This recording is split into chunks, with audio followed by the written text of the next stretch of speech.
வணக்கம் சகோஸ். This video is sponsored by EduQuest. என்னதான் யூடியூப்ல நான் வீடியோஸ் ஷார்ட்ஸ்ன்னு போட்டாலும் எனக்கு சப்ஸ்கிரைபர்ஸே கெயின் ஆக மாட்டேன்றாங்க. இன்ஸ்டாகிராமில் என்னதான் நான் நல்ல நல்ல போஸ்டாக போட்டாலும் எனக்கு ஃபாலோவர்ஸே வரமாட்டேன்றாங்க. கூகுளில் என்னதான் நான் கீவேர்ட்ஸ் கரெக்டாக ஆட் பண்ணாலும் என்னோட பிஸ்னஸ் டெவலப் ஆக மாட்டேங்குது. இப்படின்னு பல கேள்விகளுக்கு விட தெரியாம குழம்பிட்டு இருக்கக்கூடிய நபரா நீங்க? அப்படின்னா நீங்க சரியான தளத்துக்கு தான் வந்திருக்கீங்க. ஆமாங்க, உங்களுடைய இந்த கேள்விகளுக்கெல்லாம் பதில் சொல்லி இதை விட அதிகமா கத்து கொடுக்க காத்துட்டு இருக்கிறவங்க தான் நம்மளோட EduQuest. இவங்களோட கோர்ஸ்ல நீங்க ஜாயின் பண்ணி படிக்கிறது மூலமா டிஜிட்டல் மார்க்கெட்டிங்க பத்தியும் ஸ்டாக் மார்க்கெட்டிங்க பத்தியும் சூப்பரா நீங்க தெரிஞ்சுக்கலாம். ஸோ இன்னும் எங்க வெயிட் பண்ணிட்டு இருக்கீங்க? என்னோட டிஸ்கிரிப்ஷன்ல EduQuest கோர்ஸ்க்கான லிங்க் இருக்கு. ஜாயின் பண்ணி டிஜிட்டல் மார்க்கெட்டிங்க கத்துக்கோங்க, உங்க பிசினஸை டெவலப் பண்ணுங்க. The struggle to find courses that truly speak your language, it's finally over. Welcome to EduQuest, where learning is made just for you. At EduQuest, we bring you a wide range of online courses, from career building programs to skill boosting masterclasses, all in your regional language. Because we believe language should never be a barrier to success. Our courses are tailor-made after understanding what today's learners really need. So why wait? Start learning the smarter, simpler way only with EduQuest. Visit eduquest.courses and explore your next course today. And hey, don't miss out on our exciting offers and promotions. வணக்கம் சகோ, இது only காதல் stories. நான் உங்க மஹி.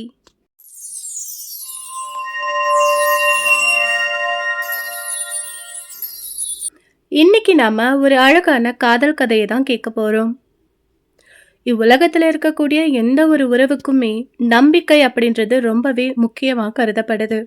அதுவும் கணவன் மனைவி காதலர்கள் இப்படி இருக்கக்கூடிய பந்தத்தில் நம்பிக்கை அப்படின்றது ஒரு படி மேலாகவே இருக்கணும். அப்படி நம்பிக்கை இல்லாமல் போகும்போது தான் அந்த உறவு நிலையற்றதாக மாறிவிடுகிறது. ஒருவரை ஒருவர் பிரியவும் அது வழிவகுக்கிறது. அப்படி நம் கதையில் ஒரு காதலர்கள் இருக்கின்றனர். அவர்களுக்கு இடையே காதலானது மலர்கிறது, அது மரமாகவும் மாறுகிறது. ஆனால் சந்தர்ப்ப சூழ்நிலையால் அவர்கள் இருவரும் பிரிய நேரிடுகிறது. ஆனால் வாழ்க்கை என்பது ஒரு வட்டம் என்பதால் மீண்டும் அக்காதலர்கள் சந்திக்கும் தருணம் உருவாகிறது. அத்தருணத்தில் மீண்டும் இருவரும் காதல் வயப்படுகின்றனர், தங்களுடைய காதலை நினைவு கூறுகின்றனர். ஆனால் யார் கண்பட்டதோ என்று தெரியவில்லை, இக்காதலில் மீண்டும் ஒரு விரிசல் ஏற்படுகிறது. அதாவது காதலி காதலன் மீது அவநம்பிக்கை கொள்கிறாள். எனவே அதன் விளைவாக அவள் ஒரு விபரீத முடிவை எடுக்கிறாள். இந்த முடிவால் காதலன் ஒரு அபாயத்தில் சிக்குகிறான். என்ன அந்த விபரீத முடிவு? ஏன் இந்த அவநம்பிக்கை?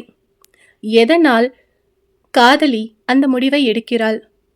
இவ்வாறு பல கேள்வி கணைகளோடு தொடங்கலாம் இந்த கதையை.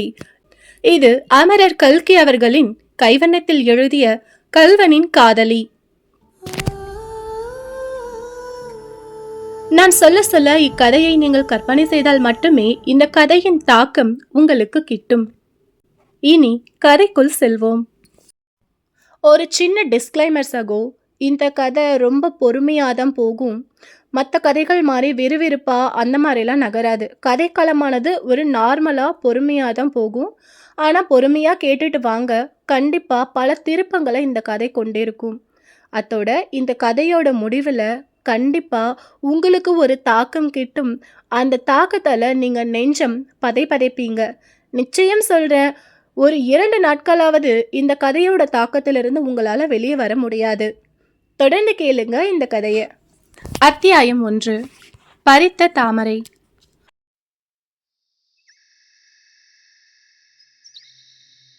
பூங்குளம் என்ற அந்த கிராமத்துக்கு பொருத்தமாய்த்தான் பெயர் அமைந்திருந்தது.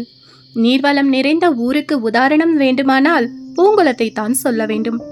ஆடி ஆவணி மாதத்தில் ஊருக்கு வெளியே சென்று பார்த்தால் குளங்களிலும் ஓடைகளிலும் வாய்க்கால்களிலும் வயல்களிலும் தண்ணீர் நிறைந்து ததும்பி அலை மூடிக்கொண்டிருக்கும். எங்கெங்கு பார்த்தாலும் ஜலமாகவே காணப்படும். இந்த ஊருக்கென்று அவ்வளவு புஷ்பங்களும் எங்கிருந்து வந்து சேர்ந்தனவோ தெரியாது. குளத்தை தாண்டி அப்பால் போனோமோ இல்லையோ, கொன்றை மரங்களிலிருந்து சரம் சரமாய் தொங்கும் பொன்னிற புஷ்பங்கள் கண்ணை கவர்கின்றன. அந்த மங்களகரமான மஞ்சள் நிற பூக்களிடம் சிவபெருமான் அவ்வளவு காதல் கொண்டிருப்பதில் ஆச்சரியம் என்ன? அப்புறம் இந்த பக்கம் பார்த்தோமேயானால் வேலியோரத்தில் வளர்ந்திருக்கும் பொன்னரளி செடிகளில் பொன்னரளி பூக்கள் கொத்து கொத்தாய் பூத்திருப்பதை காண்கிறோம். அத்தகைய பத்தரை மாற்றும் பசும் பொன்னின் நிறம் அந்த பூவுக்கு எப்படிதான் ஏற்பட்டதோ என்று அதிசயிக்கிறோம். வேலிக்கு அப்பால் நெடிந்து வளர்ந்திருக்கும் கல்யாண முருங்கை மரத்தை பார்த்தாலோ அதிலே இரத்த சிவப்பு நிறமுள்ள புஷ்பங்கள் குலுங்குவதை காண்கிறோம். சமீபத்தில் உள்ள அந்த சிவன் கோயிலைத்தான் பாருங்களேன். கோயில் பிரகாரத்தில் மதிலை அடுத்தாற்போல் வளர்ந்திருக்கும் பன்னீர் மரங்களிலே அந்த பன்னீர் புஷ்பங்கள் எவ்வளவு அழகாய் இருக்கின்றன என்று. பச்சை பசேல் என்ற இலைகளுக்கு மத்தியில் இந்த வெண்ணிற மலர்கள் எப்படி சோபிக்கின்றன. அடுத்தாற் போலிருக்கும் பவளமல்லி மரத்தையும் அதன் அடியில் புஷ்ப பாவாடை விரித்தாற்போல் உதிர்ந்து கிடக்கும் பவளமல்லி பூக்களையும் பார்த்துவிட்டாலே ஏன் அப்பால் போவதற்கே நமக்கு மனம் வருவதில்லை. ஆனாலும் மனதை திடப்படுத்தி கொண்டு அதோ சற்று தூரத்தில் தெரியும் குளக்கரையை நோக்கி செல்வோம். ஒற்றையடி பாதை வழியாக செல்லும் போது கம்மென்ற வாசனை வருவதைக் கண்டு அண்ணாந்து பார்க்கிறோம். அது ஒரு நுணாமரம். பார்ப்பதற்கு ஒன்றும் அவ்வளவு பிரமாதமாயில்லை. எனினும் அந்த மரத்தின் சின்னஞ்சிறு பூக்களில் இருந்து அவ்வளவு நறுமணம் எப்படிதான் வீசுகின்றதோ. இதோ தடாகத்துக்கு வந்துவிட்டோம். குளத்தின் கரையிலே உள்ள நந்தவனத்திலே மட்டும் பிரவேசித்தோமானால் திரும்ப வெளியே வருவதே பிரயாசையாகிவிடும். ஆகையால் வெளியிலிருந்தே அதை எட்டி பார்த்து விட்டு போகலாம். அதோ நந்தியாவட்டை செடிகளில் கொத்து கொத்தாய் பூத்திருக்கும் வெண்ணிற பூக்கள் கண்ணை பறிக்கின்றன. அந்த புறத்தில் செம்பருத்தி செடிகளும் வேலி ஓரம் நெடுங்க கொக்கு மந்தாரையும் இந்தண்டை பக்கம் முழுவதும் மல்லிகையும் முல்லையும் பூத்து குலுங்குகின்றன. அதோ அந்த பந்தலில் ஒரு புறம் ஜாதி முல்லையும் இன்னொரு புறம் சம்பங்கியும் பூத்து நந்தவனம் முழுவதும் நறுமணத்தை பரப்புகின்றன. அந்த ஈசான்ய மூலையில் ஒரே ஒரு ரோஜா செடி வீட்டுக்கு புதிதாய் வந்த விருந்தாளியை போல் சங்கோஜத்துடன் தனித்து நிற்கின்றது. அதிலே ஒரு கிளையில் கொத்தாக பூத்த 2 அழகிய ரோஜா புஷ்பங்கள். ரோஜா பூவாம் ரோஜா பூ, பிரமாத அதிசயந்தான் என்று சொல்வது போல் குளத்தின் கரையில் அடர்ந்து வளர்ந்திருக்கும் அரளி செடியிலே அரளி புஷ்பங்கள் மண்டி கிடக்கின்றன. செண்டு கட்டுகிறார்களே செண்டு, இயற்கை தேவி கட்டியிருக்கும் இந்த அற்புத பூச்செண்டுங்களை பாருங்களேன். கரும் பச்சை இலைகளுக்கிடையிலே கொத்து கொத்தாய் பூத்திருக்கும் இந்த செவ்வரளி பூக்களின் அழகை என்னவென்று சொல்வது? ஆஹா, அந்த பூங்கொத்தின் மேலே இதோ ஒரு பச்சை கிளி வந்து உட்காருகிறது. கிளையும் அந்த இயற்கை பூச்செண்டும் சேர்ந்து ஊசலாடுகின்றன. ஏதோ தெய்வலோகம் என்று உயர்வாய் சொல்கிறார்களே, அந்த தெய்வலோகத்தில் இதைவிட சிறந்த சௌந்தரிய காட்சி இருக்க முடியுமோ? கடைசியாக அந்த குளத்தையும் பார்த்து விடுவோம். அது குளமா அல்லது புஷ்பகாடா? மலர் குலத்துக்கு ஒரு சக்கரவர்த்தி உண்டு என்றால் அது செந்தாமரைத்தான் என்பதில் சந்தேகமில்லை. எத்தனை பெரிய பூ! அதுவும் 1 2 10 20 அல்ல, 1000 16000. அவை தலை தூக்கி நிற்கும் கம்பீரம்தான் என்ன! சௌந்தர்ய தேவதை செந்தாமரை பூவைத்தான் இருப்பிடமாக கொண்டதில் வியப்பும் உண்டோ? புஷ்பராஜா கொலுவீற்றிருக்கும் இடத்தில் தாங்களும் இருக்கிறோமே என்று வெட்கப்பட்டு கொண்டு அந்த மூலையில் சில அல்லிப்பூ பூக்கள் ஒளிந்து நிற்கின்றன. இன்னும் சிறிது கூர்ந்து பார்த்தால் சில நீலோத்பலங்கள் இதழ் விளிந்தும் விரியாமலும் தலையை காட்டிக் கொண்டிருப்பதும் தெரிய வருகின்றன. ஆமாம், அங்கங்கே வெள்ளை வெளியேறென்று தோன்றுகின்றவை கொக்குகள்தான். ஆனால் அவை மீனுக்காக தவம் செய்கின்றனவா, அல்லது அந்த அழகு காட்சியிலே மதிமயங்கி போய்த்தான் அப்படி சலனமற்று நிற்கின்றனவா? நாம் சொல்ல முடியாது. இந்த அற்புத சௌந்தரிய காட்சியிலிருந்து நமது பார்வையை சிறிது வேறு பக்கம் திருப்புவோம். குளத்தின் கரையில் படித்துறைக்கு சமீபத்தில் ஒரு சிறு மண்டபத்தை பார்ப்போம். அந்த மண்டபத்தில் இப்போது விபூதி ருத்ராட்சதாரிகள் 2 பெரியவர்கள் உட்கார்ந்து அனுஷ்டானம் செய்து கொண்டிருக்கிறார்கள். அவர்களில் ஒருவர் தர்மகர்த்தா பிள்ளை, இன்னொருவர் அவருடைய சிநேகிதர் சோமசுந்தரம் பிள்ளை. சிவாய நம, சிவாய நம, சிவாய நம. உமக்கு தெரியுமோ இல்லையோ, நமது சிற்றம்பலத்தின் மகளுக்கும் கல்யாணம் நிச்சயமாகிவிட்டதே என்கிறார் தர்மகர்த்தா பிள்ளை. தெரியும், ஆனா அந்த பையன் முத்தையன் தான் ஏமாந்து போகிறான். அவனுக்கு மொறை பொண்ணு அல்லவா கல்யாணி. மொறை பொண்ணாவது ஒன்னாவது சுத்த தருதல பையன். ஒரு காலனா சம்பாதிக்க யோகிதை இல்ல, அவனுக்கு யார் பொண்ணு கொடுப்பாங்க? இருந்தாலும் அவன் ரொம்ப ஆசை வச்சிருந்தான். காத்திருந்தவன் பெண்ண நேத்து வந்து கொத்திக்கிட்டு போன கதையா இல்ல இருக்கு இது. இப்படி இவர்கள் பேசிக் கொண்டிருக்கையில் அந்த மண்டபத்தின் அருகே ஒரு இளைஞன் வருகிறான். அவன் காதில் மேற்படி பேச்சின் பின்பகுதி விழுகிறது. அவர்கள் பாராதபடி அந்த மண்டபத்தின் மேல் ஏறி உச்சியை அடைகிறான். அந்த இளைஞனுக்கு வயது 20-22 இருக்கும். வாகான தேகமும் கலையான முகமும் உடையவன். அவனுடைய தலைமயிரை கத்தரித்து கொஞ்ச நாள் ஆகியிருக்க வேண்டும். நெற்றியின் மேலெல்லாம் மயிர் விழுந்து ஊசலாடி கொண்டிருந்தது. தலையை ஒரு குலுக்கு குலுக்கினான். கண்களை மறைத்த மயிரினை மயிர்ச்சுருளை விலக்கிக் கொள்கிறான். உடனே துபீர் என்று நின்ற வாக்கிலேயே குளத்தில் குதிக்கிறான். அவன் குதித்த இடத்திலிருந்து ஜலம் வெகு உயரம் எழும்பி நாலா பக்கமும் சிதறி விழுகிறது. சில திவலைகளை மண்டபத்தின் அடியில் அனுஷ்டானம் செய்து கொண்டிருந்த பெரியோர்கள் மேலும் விழுகின்றன. நல்ல பிள்ளை, நல்ல பிள்ளை, வாள் ஒன்றுதான் வைக்கல என்கிறார் தர்மகர்த்தா பிள்ளை. மொரட்டு முத்தையன் என்ற பெயர் சரியாய்த்தான் வந்திருக்கிறது என்கிறார் சோமசுந்தரம் பிள்ளை. இருக்கட்டும், குளத்தில் குதித்தவன் என்ன ஆனான் என்று பார்ப்போம். ஆசாமியை காணவே காணோம். 1 நிமிஷம், 2 நிமிஷம், 3 நிமிஷம். ஐயோ, முழுகியே போய்விட்டானோ என்ன? ஒரு கணம் நமது நெஞ்சு துணுக்கிறது. இல்லை, அதோ ஜலத்தில் குமிழி வருகிறதே. கொஞ்ச தூரத்தில் 4-5 எருமை மாடுகள் சுகமாய் படுத்து கொண்டிருந்த இடத்தில் முத்தையன் ஜலத்துக்கு வெளியே தலையை தூக்கி இருந்தான். அந்த எருமைகளின் வாலை பிடித்து முறுக்கி விரட்டுகிறான். அவை கரையேறி 4 பக்கமும் ஓடுகின்றன. மண்டபத்தில் இருந்த 2 பெரிய மனுஷர்களும் அடடே அடடே என்று கூவிக்கொண்டு எழுந்து அந்த மாடுகளை நோக்கி ஓடுகிறார்கள். முத்தையன் அங்கிருந்து நீந்தி சென்று குளத்தில் தாமரைகள் பூத்திருக்கும் இடத்தை அடைகிறான். ஒரு தாமரை பூவை பறிப்பதற்காக அதனிடம் அணுகுகிறான். என்ன பிரமை இது! பூ இருந்த இடத்திலே ஒரு இளம் பெண்ணின் சிரித்த முகம் காணப்படுகிறதே. முத்தையன் தலையை ஒரு தடவை குலுக்கியதும் முகம் மறைந்து மறுபடி பூ ஆகிறது. முத்தையன் அந்த பூவை அடி காம்போடு பலமாக பிடித்து இழுத்து பறிக்கிறான். அப்பா, என்ன கோபம், என்ன ஆத்திரம்! கோபத்தையும் ஆத்திரத்தையும் அந்த பூவினிடமா காட்ட வேண்டும்? பூவைத்தான் பறிக்கலாம், மனதில் உள்ள ஞாபகத்தை அந்த மாதிரி பறித்து எரிந்துவிட முடியுமா? முத்தையன் பூவுடனே 2 தாமரை இலைகளையும் பறித்து சுருட்டி கொண்டு கரையேறுகிறான். கிராமத்தை நோக்கி நடக்கிறான். அவனை பின்தொடர்ந்து நாமும் செல்வோம். அத்தியாயம் 2. இடுப்பிலே ஈரத்துணி, கையிலே சுருட்டிய தாமரை இலை, தோல் மேல் காம்புடன் கூடிய தாமரை பூ. இந்த விதமாக முத்தையன் பூங்குளம் கிராமத்து வேளாளர் வீதி வழியாக சென்றான்.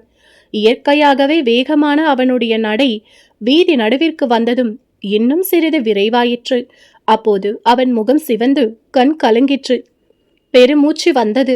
நேரே எதிர்ப்புறமை பார்த்து கொண்டு சென்றவன் சட்டென்று இடதுபுறம் நோக்கினான். ஏதோ அவனால் தடுக்க முடியாத ஒரு காந்த சக்தி அவனுடைய கண்களை அப்படி வலிந்து இழுத்ததாகவே தோன்றியது.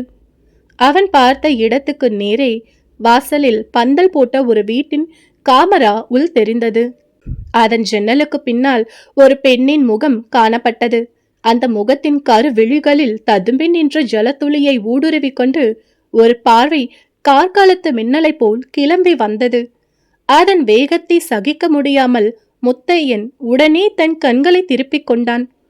முன்னைவிட விரைவாக நடந்து சென்று வீதியின் கோடையில் இருந்த தன் வீட்டை அடைந்தான். அவன் வீட்டுக்குள் நுழைந்தபோது சமையலறை உள்ளிருந்து இனிய பெண் குரலில் பாபநாசம் சிவன் பாடிய குந்தலவராளி கீர்த்தனம் பாடப்படுவது கேட்டது. உன்னை துதிக்க அருள்தா, உன்னை துதிக்க அருள்தா, இன்னிசையுடன் உன்னை துதிக்க அருள்தா. பாட்டை கேட்ட முத்தையன் தன்னை அறியாமல் உற்சாகத்துடன் தலையை ஆட்டினான். மேற்படி பல்லவியை அடுத்து அணு பல்லவியை தானே பாடத் தொடங்கினான். பொன்னை துதித்து மடப்பூவையரை துதித்து சின்னத்தனம் அடைந்து சித்தமுங்கை கலங்கிடாமல் உன்னை துதிக்க அருள்தா, இன்னிசையுடன் உன்னை துதிக்க அருள்தா. முத்தையன் இந்த அணு பல்லவியை பாடிக்கொண்டே ஈர வேஷ்டியை கொடியில் உலர்த்தி கொண்டிருந்தான். அப்போது சமையலறையின் கதவை சற்றே திறந்து கொண்டு ஒரு பெண் நிலைப்படியில் நின்றாள். அவளுடைய வயது 14-15 இருக்கும். முகத்தில் குறுகுறுப்பு, கண்ணிலே விஷமம். அவளை பார்த்ததும் முத்தையனின் உடன் பிறந்தவளாய் இருக்க வேண்டுமென தெரிந்து கொள்ளலாம். முத்தையன் அணுபல்லவியை நிறுத்தியதும் அவள், அண்ணா, இந்த பாபநாசம் சிவன் ரொம்ப பொல்லாதவராய் இருக்க வேண்டும். அவர் என்ன எங்களை அப்படி திட்டுகிறார்? அவர் என்ன எங்களை அப்படி திட்டுகிறார்? மடப்பூவையர் என்கிறாரே, ஸ்திரீகள் எல்லாருமே மடத்தனமுள்ளவர்களா என்று கேட்டாள். முத்தையன் கலகலவென்று நகைத்தான். இல்லை அபிராமி, அதற்கு அப்படி அர்த்தமல்ல. மடப்பூவையர் என்றால் மடம் உள்ள ஸ்திரீகள் என்று அர்த்தம். மடம் என்பது ஸ்திரீகளுக்கு வேண்டிய 4 குணங்களில் ஒன்று. நாணம், அச்சம், மடம், பயிர்ப்பு. அதாவது முக்கியமாக உன்னை போல் வாயாடியா இருக்கக்கூடாது என்றான். போ அண்ணா, நான் வாயாடித்தான். நீ வாயே இல்லாத ஊமை பெண் ஒருத்தியை கட்டிக்கொள். அது இருக்கட்டும், ஸ்திரீகள் பேசத்தான் படாதே தவிர பாடலாமோ கூடாதோ? அதையாவது சொல்லிவிடு என்றாள் அபிராமி. அதற்கு அவன் பதிலை எதிர்பாராமலே சட்டென்று சமையலறை உள்ளே போய் மேல்படி கீர்த்தனத்தின் சரணத்தை பாடத் தொடங்கினாள். முத்தையன் உலர்ந்த வேஷ்டியை கட்டிக்கொண்டு நெற்றியில் சந்தன பொட்டு வைத்துக்கொண்டு கூடத்தில் போட்டிருந்த ஊஞ்சலில் உட்கார்ந்து ஊஞ்சலாடினான். அபிராமியுடன் சேர்ந்து சரணத்தின் பிற்பகுதியை அவனும் பாடினான். ஆனால் அவன் வாய் பாடிற்றே தவிர மனம் சிந்தனையில் ஆழ்ந்திருந்ததென்பதை அவன் முகம் காட்டிற்று. பாட்டு முடிந்ததும் அபிராமி மறுபடியும் நிலையண்டை வந்தாள். அண்ணா, ஒரு சமாசாரம் கேட்டியா என்றாள். என்ன சமாசாரம்? எதிர் வீட்டு பூனைக்கு நாய்க்குட்டி பிறந்திருக்குதான், அந்த சமாசாரம் தானே? இல்லை அண்ணா, கல்யாணிக்கு கல்யாணம் நிச்சயமாகிவிட்டதாமே, உனக்கு தெரியுமா என்றுதான் கேட்டேன். முத்தையனுடைய முகத்தில் வேதனையின் அறிகுறி காணப்பட்டது. அவன் சற்று கடுகடுப்போடு, ஆமா, அதுதான் இப்போது எனக்கு தூக்கம் வராம கவலையா இருக்குது.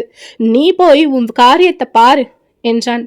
மாப்பிள்ளை அப்படி ஒன்றும் கிழடி இல்லையா அண்ணா, 48 வயசுதான் ஆச்சோம் என்று சொல்லிவிட்டு குதித்து கொண்டே உள்ளே சென்றாள் அபிராமி. ஒரு நிமிஷத்துக்கெல்லாம் மறுபடி அவள் கதவண்டை முகத்தை காட்டி, அண்ணா, மாப்பிள்ளை தலையில எண்ணி 10 கருப்பு மயிர் இருக்குமா, வெள்ளை எழுத்து இப்போதுதான் வந்திருக்கான், 10 அடி தூரத்துக்குள்ள இருந்தா தடவை பார்த்துதான் எரும மாடா மனுஷனானு கண்டுபிடிப்பாரா என்று கூறிவிட்டு மறைந்தாள். மறுபடியும் திரும்பி நிலையண்டை வந்து, ரொம்ப பணக்கார மாப்பிள்ளையா அண்ணா, அவங்க வீட்டுல மரக்கால போட்டுதான் பணத்தை அளப்பாங்களாம். மூத்த தாரத்தின் நகைகள் மட்டும் 30,000 பொறுமா. அவ்வளவு நகையையும் கல்யாணிக்கு தான் போட போறாங்களாம். அடே அப்பா, கல்யாணியின் அழகுக்கு அவ்வளவு நகைகளையும் பூட்டிவிட்டால் தூக்கி கொண்டே போய்விடாதா என்று அடுக்கிக் கொண்டே போனாள். முத்தையனுக்கு நிமிஷத்துக்கு நிமிஷம் எரிச்சல் அதிகமாகிக் கொண்டு வந்தது. அவன், இந்த அபிராமி, உன்னை யார் இந்த கதையெல்லாம் கேட்டாங்க? உள்ள போய் அடுப்பு காரியத்தை பாரு. நீங்க வம்பு வளர்த்து கொண்டு நிப்பா, அங்கே சாதம் கூலா போயிடும் என்றான். இல்ல அண்ணா, என்னதான் சொன்னாலும் இந்த காலத்துல பணம் தான் பெரியதா இருக்குது. அவங்க மேல நாம கோபிச்சு கொண்டு என்ன பண்றது? கல்யாணியை இப்போது உனக்கு கட்டி கொடுத்தா நம்மால ஒரு பொண்ணு சவரம் கூட போட முடியாது. பணக்காரன் பேச்சு பந்தியிலே, ஏலம் பேச்சு சந்தியிலே. ஏல பேச்சு சந்தியில தான். இப்படி பேசிக்கொண்டே அபிராமி ஊஞ்சலின் அருகில் வந்துவிட்டாள். முத்தையனால் அதற்கு மேல் பொறுக்க முடியவில்லை. சட்டென்று எழுந்து அபிராமியின் கையை பிடித்து தரதரவென்று இழுத்து கொண்டு போய் சமையல் அறைக்குள் தள்ளினான். கதவை தடால் என்று சாத்தி நாதாங்கியை போட்டுவிட்டு திரும்பினான்.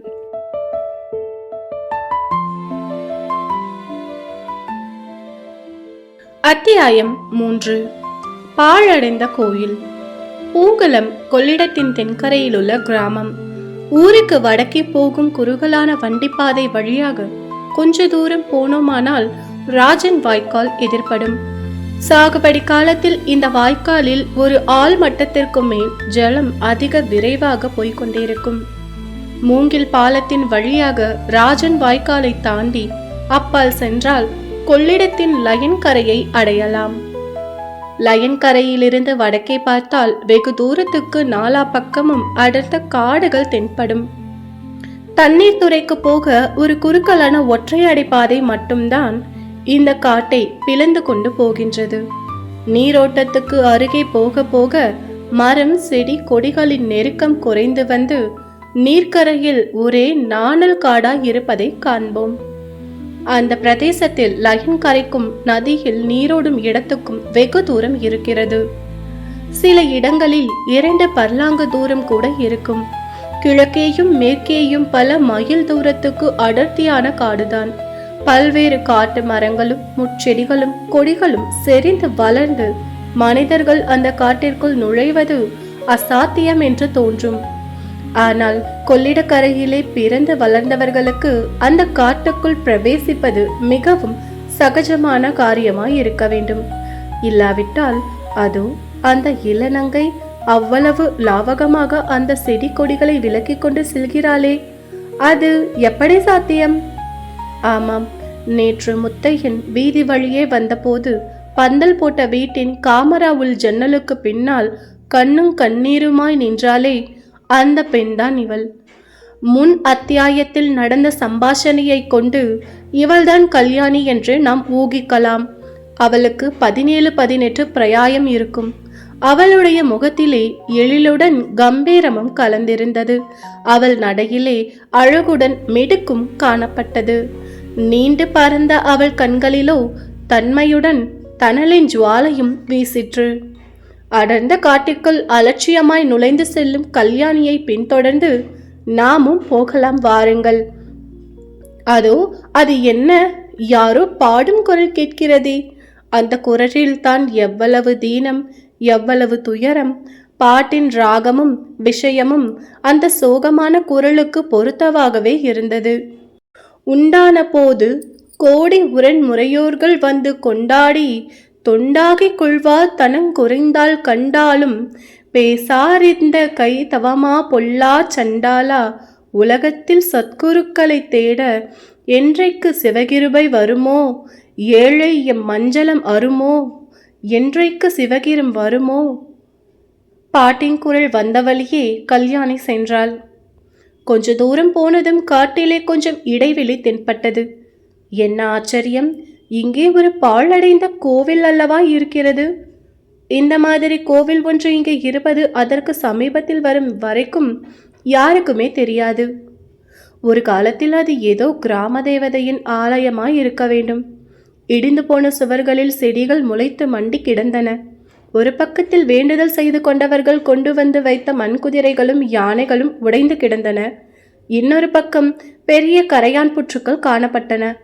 ஏதோ ஒரு சமயம் கொள்ளிடத்தில் பெருவெள்ளம் வந்தபோது அந்த கோயில் இடிந்து போக அதற்கு அப்புறம் அதை ஒருவரும் கவனிக்காமல் நாலாபுறமும் காடு மண்டி அது அங்கு இருப்பது தெரியாமலே போயிருக்க வேண்டும்.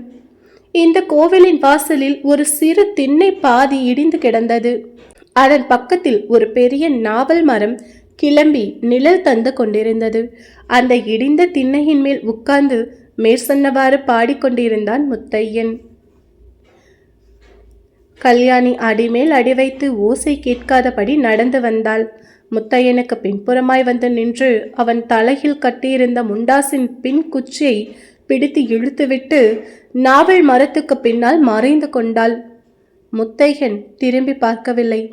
அவன் தன்னுடைய உதடுகளை மடித்து கொண்டு ஏதோ பிடிவாதமான தீர்மானத்துக்கு வருபவன் போல் காணப்பட்டான்.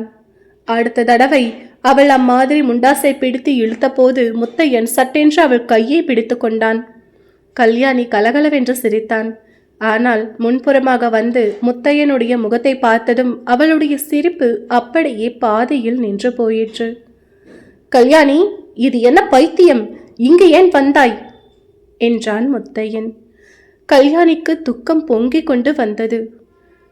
ஏன் வந்தேன் என்றா கேட்கிறாய்? வேறு எதற்காக வருவேன்? உன்னை தேடிக்கொண்டல்லவா நான் வந்தேன் என்றாள். என்னை தேடிக்கொண்டா? ஆச்சரியமாய் இருக்கிறதே. எதற்காக இந்த ஏழையை தேடி வர வேண்டும்? தாங்கள் இனிமேல் ரொம்ப பெரிய மனுஷி அல்லவா? எஜமானியின் வீட்டு வாசலில் என்னை போல் 100 பேர் கை கட்டி கொண்டு நிற்பார்களே. அடடா, இத்தனை நேரம் நான் பார்க்கவில்லையே. கழுத்திலே காசு மாலை, காதிலே வைரக்கம்மல். என்ன ஜொலி ஜொலிப்பு, என்ன ஜொலி ஜொலிப்பு, கண்ணை கூசுகிறதே. கல்யாணி அந்த திண்ணையின் மேல் உட்கார்ந்து தீனமான குரலில் அத்தான் என்றாள். அத்தானா? அசட்டு அம்மாஞ்சி என்று வேண்டுமானால் சொல் என்றான் முத்தையன். என் மனது ஏற்கனவே புண்ணாயிருக்கிறது. அதிலே நீ முல்லை இழுத்து குத்துவது போல் பேசுகிறாய் என்று கூறியபோது கல்யாணியின் கண்களிலே நீர் ததும்பியது. முத்தையன் பதில் ஒன்றும் கூறவில்லை. தரையை பார்த்து கொண்டு மௌனமாயிருந்தான். கல்யாணி தொடர்ந்து கூறினாள். என்மேல் குற்றம் இருப்பது போல் நீ பேசுகிறாய். நான் செய்த குற்றம் என்ன? உன்னை நானாக தேடிக்கொண்டு வந்தது இதுதானா முதல் தடவை? இந்த ஊரை விட்டு எங்கேயாவது கண்காணாத தேசத்துக்கு 2 பேரும் போய்விடுவோம் என்று எத்தனை நாளாக நான் சொல்லிக் கொண்டிருக்கிறேன். அதற்கு வேண்டிய தைரியம் உனக்கு இல்லாவிட்டால் அதற்கு நானா பொறுப்பாளி? இப்போதுதான் என்ன? நீ உன் மனதை திடப்படுத்திக் கொள்ள வேண்டியதுதான். உன்னை விட பெரியது எனக்கு இந்த உலகத்தில் ஒன்றும் இல்லை. நீ கிளம்ப தயாரா சொல்லு. ஏன் பேசாமல் இருக்கிறாய்? முத்தையன் கடுகடுப்பான குரலில், ரொம்ப பேஷான யோசனை தான். நாம் 2 பேரும் போய்விடலாம். ஆனா அபிராமியை என்ன பண்றது? அவளை கிணற்றில் பிடிச்சு தள்ளி விட்டுட்டு போலாமா என்றான். கிணற்றில் பிடித்து தள்ளுவானேன். காலம் வரும்போது அவளை யாராவது வந்து கட்டிக்கொண்டு போகிறான். அவரவர்கள் தலையெழுத்து போல் நடக்கிறது. ஒருவருக்காக இன்னொருவர் ஏன் கஷ்டப்பட வேண்டும்? ஆமாம், ஒருவருக்காக இன்னொருவர் கஷ்டப்பட்டுத்தான் வேண்டும். அம்மா செத்து போகும்போது அபிராமிக்கு தாயும் தகப்பனும் இல்லாத குறை தெரியாதபடி காப்பாற்ற வேண்டும் என்று சொன்னால் அவ்விதமே வாக்களித்தேன். அந்த வாக்கை மறக்க மாட்டேன். அபிராமியை விட்டுவிட்டு என்னால் வர முடியாது. நீ மகாராஜியாய் கிழவனை கல்யாணம் செய்து கொண்டு சௌக்கியமாய் இரு. கல்யாணியின் கண்களில் தீப்பொறி பறந்தது. அவள் எழுந்து நின்று, இந்த வார்த்தை சத்தியம்தானே என்று கேட்டாள். சத்தியம்தான். அப்படியே ஆகட்டும். நான் கிழவனையே கல்யாணம் செய்து கொள்கிறேன். உன்னை போன்ற கோழையை காட்டிலும் தலை நரைத்த கிழவன் எவ்வளவோ மேல் என்று சொல்லிவிட்டு கல்யாணி விரைந்து நடந்தாள். அளவற்ற ஆத்திரத்தாலும் துக்கத்தினாலும் அவளுடைய கண்களில் இருந்து ஜலம் பெருகி வழிந்தது. அதை காட்டிக்கொள்ள விரும்பாததினாலோ என்னமோ அவள் திரும்பி பார்க்கவே இல்லை. முத்தையன் கல்யாணியை பின்பற்றி 5-6 அடி சென்றான். மறுபடி பல்லை கடித்து கொண்டு திரும்பி வந்து அந்த இடிந்த கோவிலின் திண்ணையில் தொப்பென்று உட்கார்ந்தான். மனிதர்களுடைய இதயம்தான் என்ன ஆச்சரியமான இயல்பு உடையது. யாரிடத்திலே நம்முடைய அன்புக்கு கங்கு கரை இல்லையோ அவர் மேல்தான் நமக்கு கோபமும் அளவு கடந்து பொங்குகிறது. யாருடைய பெயரை கேட்ட மாத்திரத்தில் இதயம் கனிந்து உருகுகிறதோ அவர் எதிரே வரும்போது வாயானது கடும் மொழிகளை சொல்கிறது. யாரை பார்க்க வேண்டும் என்று உடம்பின் ஒவ்வொரு நரம்பும் துடித்து கொண்டிருக்கின்றதோ அப்படிப்பட்டவர் வந்தவுடனே ஏன் வந்தாய் என்று கேட்பது போல் நடந்து கொள்ள சொல்கிறது. யாருடைய பிரிவினால் உயிரே பிரிந்து போவது போன்ற வேதனை உண்டாகிறதோ அத்தகையவரை உடனே போகச் செய்யும்படியான வார்த்தைகளையும் சொல்ல தூண்டுகிறது. மனித இருதயம் உண்மையிலேயே மிகவும் ஆச்சரியமான இயல்பு உடையதுதான்.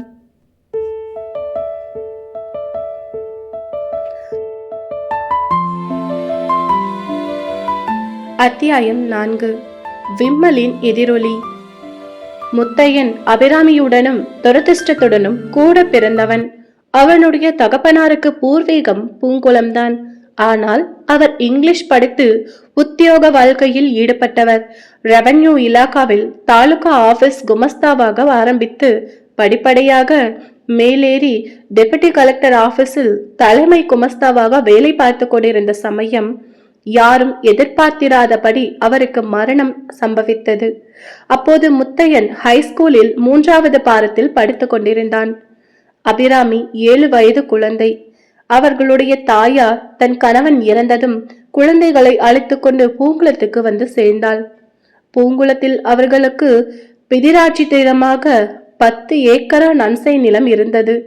ஆகையால் இந்த சின்ன குடும்பம் சாப்பாட்டுக்கும் துணிக்கும் கஷ்டப்படாமல் சௌகரியமாக வாழ்க்கை நடத்தி இருக்கலாம். ஆனால் முத்தையனுடைய கூட பிறந்த துரதிர்ஷ்டம் இங்கேயும் அவர்களை விடவில்லை. அவர்கள் ஊருக்கு வந்த மறு வருஷம் கொள்ளிடத்தில் பெரு வெள்ளம் வந்து உடைப்பு எடுத்து அந்த உடைப்பினால் பூங்கிலத்தின் சுற்றுவட்டத்தில் பலருடைய நிலங்களில் வண்டல் தங்கி அவை மிகவும் செழிப்பாகிவிட்டன. வேறு சிலருடைய நிலங்களில் மணல் அடித்து அவை சாகுபடிக்கு லாக்கியற்று போயின. முத்தையனுடைய நிலங்களுக்கு பின் சொன்ன கதிதான் நேர்ந்தது. 2 போகம் சாகுபடியாகி மாவுக்கு 20 களம் கண்டு முதல் ஆகிக் கொண்டிருந்த முதல் தரமான அவனுடைய நிலம் முழுவதும் மண்மேடட்டு போயிற்று. ஆகவே அந்த குடும்பம் நிராதரவான நிலையடைந்தது. ஏற்கனவே முத்தையனுடைய தகப்பனார் உத்தியோகம் பார்த்த காலத்தில் பூங்குளத்தில் இருந்த அவனுடைய தயாதிகளும் மற்றவர்களும் அவர் மேல் அசூசை இருந்தது. முத்தையன் கொஞ்சம் துடுக்கான சுபாவம் உள்ளவனாய் இருந்தபடியால் அவன் பேரிலும் அந்த ஊர்க்கார்களுக்கு நல்ல அபிப்பிராயம் இல்லை. எனவே அவனுக்கு கஷ்டம் வந்த காலத்தில் யாரும் அவன் மேல் அனுதாபப்படவில்லை.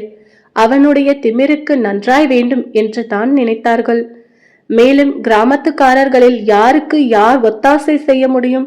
அப்போதோ நெல் விலை மளமளவென்று இறங்கிக் கொண்டிருந்த காலம்.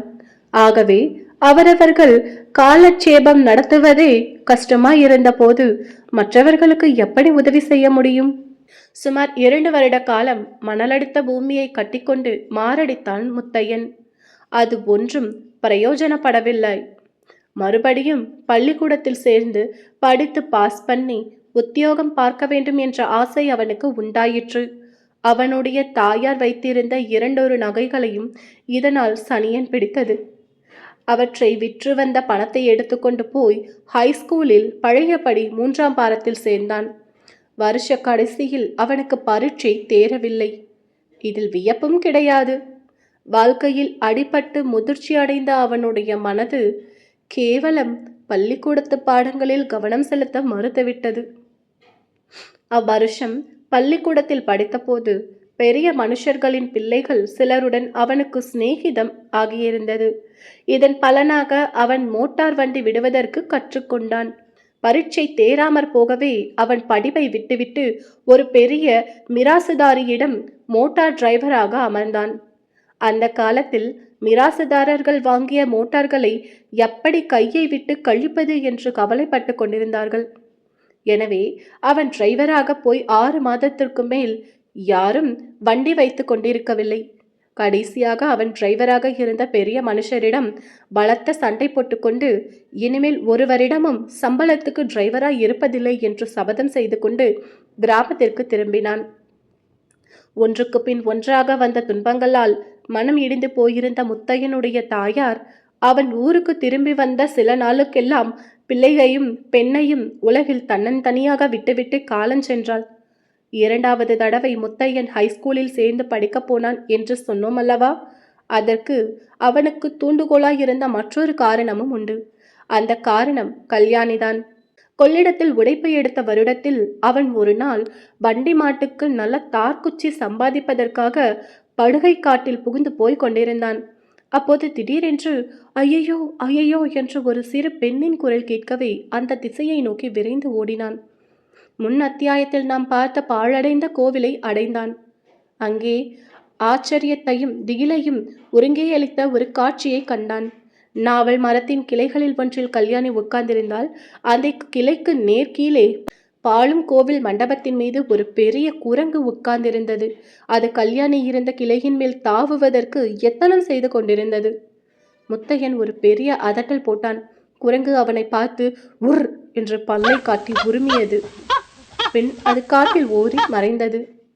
மரக்கிளையின் மேலிருந்த கல்யாணியை பார்த்து மிகவும் கடுமையான குரலில் இங்க வா, இறங்கி வா என்றான் முத்தையன். கல்யாணி கலகலவென்று ஒரு சிரிப்பு சிரித்துவிட்டு சாவதானமாய் நாவல் பழம் பறிக்கத் தொடங்கினாள். அப்போது அவளுக்கு 13-14 வயதுதான் இருக்கும். முத்தையன் கோபத்துடன் ரொம்பவும் அதட்டி மிரட்டிய பிறகுதான் கல்யாணி இறங்கி வந்தாள். அவன் அவளுடைய மென்மையான காதை பிடித்து லேசாக நிமிட்டிக்கொண்டே, இனிமே இங்கெல்லாம் வரக்கூடாது, புரியுதா என்றான். இந்த காடு என்ன உங்க பாட்ட சொத்தா? இங்க வராதன்னு சொல்ல நீ யாரு என்றாள் கல்யாணி. அதெல்லாம் சரிப்படாது, இனிமே இங்க வரமாட்டேன்னு சொன்னாதான் உன்னை விடுவேன் என்று முத்தையன் கூறி காதை நிமிட்டிக்கொண்டே இருந்தான்.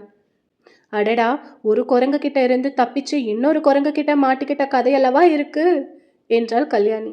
அவ்வளவுதான். முத்தையன் குபீர் என்று சிரித்து விட்டான். கல்யாணியும் சேர்ந்து சிரித்தாள். 2 பேருடைய சிரிப்பும் சேர்ந்து அந்த நிசப்தமான காட்டில் எதிரொலி செய்தது. இதற்கு முன்னால் முத்தையன் கல்யாணியை பார்த்ததுண்டு, பேசியதும் உண்டு. ஆனால் இன்று அவளுடைய தோற்றத்திலும் பேச்சிலும் அவன் என்னமோ புதுமை கண்டான். அவனுடைய இருதயத்தை பறிகொடுத்தான். நாளுக்கு நாள் அவர்களுடைய சிநேகம் வளர்ந்து வந்தது. கல்யாணியை கல்யாணம் செய்து கொண்டால் அன்றி வாழ்க்கையில் தனக்கு நிம்மதி இராது என்பதை அவன் உணர்ந்தான்.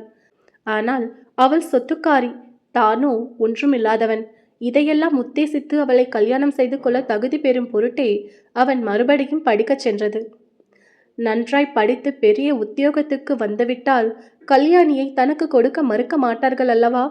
ஆனால் அதிர்ஷ்டம் அவன் பக்கத்தில் இருக்கவில்லையே. ஐயோ, அந்த நாசமாய் போன இங்கிலீஷ் பரீட்சையில் 4 மார்க் மட்டும் குறைஞ்சு போயிருக்காம இருந்தா என்று யோசித்தான். கல்யாணி கோபமாய் திரும்பி கூட பார்க்காமல் சென்ற பிறகு திரும்பி வந்து அந்த கோயில் திண்ணையில் உட்கார்ந்த முத்தையனுக்கு அதே இடத்தில் முதலில் தன் கல்யாணியை சந்தித்த போது நடந்ததெல்லாம் ஞாபகத்திற்கு வந்தது. முகத்தை கையால் மறைத்து கொண்டு விம்மி விம்மி அழுதான். அந்த விம்மலுக்கு எதிரொலியைப் போல் காட்டிலே போய்கொண்டிருந்த கல்யாணியின் தேம்பும் குரலும் கேட்டது.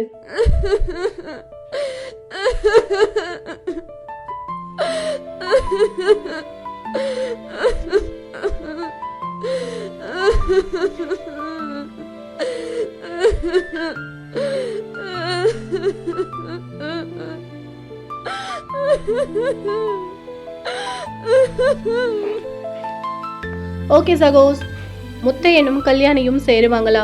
அவங்க 2 பேருக்கும் கல்யாணம் நடக்குமா அப்படின்றத அடுத்த அத்தியாயத்துல பார்க்கலாம். இந்த கதை எப்படி இருக்கு, நான் கதை சொல்லும் விதம் எப்படி இருக்கு அப்படின்ற உங்களோட கருத்துக்களை கருத்து பெட்டியில பதிவிடுங்க. அண்ட் இது மட்டும் இல்லாமல் நம்மளோட காணொலி பக்கத்தில் அகநானூற்று காதல் கதைகள், வாழ்வை மாற்றக்கூடிய காதல் கதைகள், மோட்டிவேஷன் ஸ்டோரி அப்படின்னு சொல்லிட்டு காணொலிகளை பதிவேற்றம் செஞ்சுருக்கோம். இந்த கதை முடிஞ்சது, அதையும் போய் கேளுங்க. நிச்சயம் அதிலுள்ள கதைகள் ஏதாவது ஒன்று உங்கள் வாழ்வை மாற்றக்கூடியதாக இருக்கும், அல்லது உங்களோட வாழ்வோடு ஒற்று போகக்கூடியதாக இருக்கும். அந்த கதை எது என்று அந்த கதைக்கு கீழே கமெண்ட் பண்ணுங்க. மீண்டும் அடுத்த காணொலியில் உங்களை சந்திக்கும் வரை இது ஒன்லி காதல் ஸ்டோரிஸ். நான் உங்க மகி. அன்பை பகிர்ந்து மனிதநேயமிக்க சமுதாயத்தை உருவாக்குவோம். சப்ஸ்கிரைப் பண்ண மறந்துடாதீங்க.